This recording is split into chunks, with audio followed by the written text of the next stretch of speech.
मित्रों नमस्कार। आपका बहुत बहुत स्वागत है।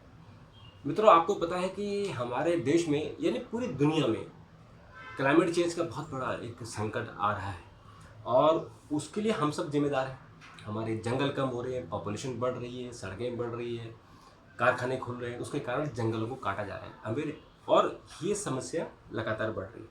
अभी खबर आई है कि जयपुर के पास एक हड़ौती एक जगह है, वहाँ एक एनर्जी ग्रीन को एनर्जी पावर प्लांट लगाने के लिए करीबन 400 हेक्टेयर जंगल की ज़मीन को डाइवर्ट कर दिया गया है उस ग्रीन एनर्जी प्रोजेक्ट लगाने के लिए।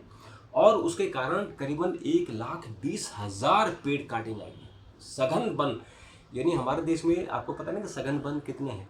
जो डेंस फॉरेस्ट हमारे देश में करीबन 10% है टोटल, और उसमें भी जो जयपुर का जो ये हड़ौती इलाका है उसमें जो सघन वन है उसमें से 1,20,000 पेड़ काटे जाएंगे। ये कितना खतरनाक है ये देखिए कि जो हड़ौती का सबसे सघन शाहबाद के शाहपुर में 1,69,760 हरे पेड़ काटे जाएंगे पंप स्टोरेज प्रोजेक्ट के लिए। ग्रीन को एनर्जी को यहाँ 1800 मेगावाट का एक पंप स्टोरेज प्रोजेक्ट के लिए 407.82 हेक्टेयर वन भूमि परिवर्तित करने की मंजूरी मिल गई है।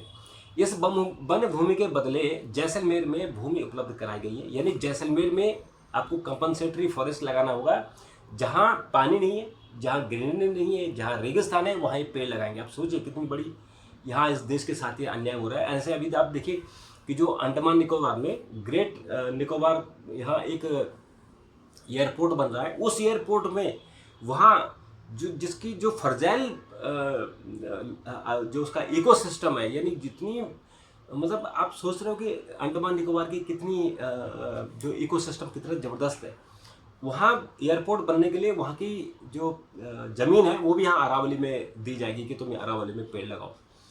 जहाँ अरावली का जो ये फरीदाबाद वाला हिस्सा है इसमें तो थोड़ी सी ग्रीनरी भी है, लेकिन जैसलमेर में ग्रीनरी हो सकती है, आप कल्पना कीजिए।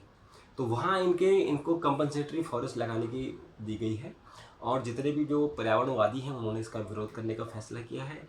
और ये जो जिस वन भूमि में बिजली प्रोजेक्ट है प्रत्यावर्तन की मंजूरी मिली है वह शाहाबाद कंजर्वेशन रिजर्व लेपर्ड संरक्षित क्षेत्र में शामिल है। यहाँ भालू, लेपर्ड सहित विभिन्न वन्य जीव और पक्षी मौजूद हैं।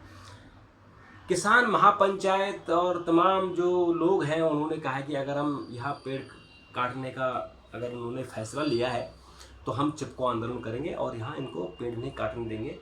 और जो 12 डीएफओ है 12 जो जंगल है वहाँ का, उसमें अनिल यादव का कहना है कि जो शाहपुर ग्रीन को एनर्जी 1800 मेगावाट के पंप स्टोरेज को 407.82 हेक्टेयर वन भूमि प्रत्यारोपण यानी जो लैंड यूज चेंज होता है उसके लिए 1,19,759 पेड़ काटे जाएंगे। जंगल बायोडाइवर्सिटी है लेकिन विकास भी जरूरी है, जिसकी वजह से इस वन भूमि का पेड़ नहीं है वहाँ जंगल विकसित करने का काम किया जाएगा। यानी जैसलमेर में जहाँ पेड़ नहीं उग सकते वहाँ पेड़ उगाने का फैसला होगा। तो मित्रों, आपको याद है कि यही राजस्थान में जो खेजड़ी है जहाँ चिपको आंदोलन चला था और जो वैष्णव समाज है, जहाँ बिश्नोई समाज है, गुरु जाम्बेश्वर जी ने और उनके जो अनुयायी हैं उन्होंने बहुत बड़ा अभियान चलाया था। और उस चिपको आंदोलन में जब वो खेजड़ी पेड़ को उन्होंने नहीं काटने दिया अंग्रेज़ों के ज़माने में, तो अंग्रेज़ों ने गोलियां चलाई थी और उसमें कई शहीद हो गए। तो आज भी वो लोग यानी जो 2 अक्टूबर यानी आज ही के दिन देखिए कि ये कैसा संयोग है कि 2 अक्टूबर को ही वो खेजड़ी दिवस मनाया जाता है। यानी जो बिश्नोई समाज का है वो चिपको आंदोलन की याद में एक दिन मनाते हैं और गुरु जम्बेश्वर की याद में बहुत बड़ा मेला लगाते हैं आज जयपुर में और राजस्थान में कई इलाकों में वो वहाँ आज ये त्यौहार मनाया जा रहा होगा। और ऐसे में ही सरकार ने 1.5 लाख पेड़ काटने का फैसला लिया है। हम इस फैसले के खिलाफ हैं। आप इस फैसले के पक्ष में हो क्या? अगर नहीं हो तो अपने कमेंट दीजिए, हम आपके कमेंट को सरकार तक पहुंचाएंगे। कमेंट जरूर कीजिएगा, चैनल को सब्सक्राइब जरूर कीजिएगा। हम आगे आपसे बात करेंगे, तब तक के लिए नमस्कार, थैंक यू, धन्यवाद।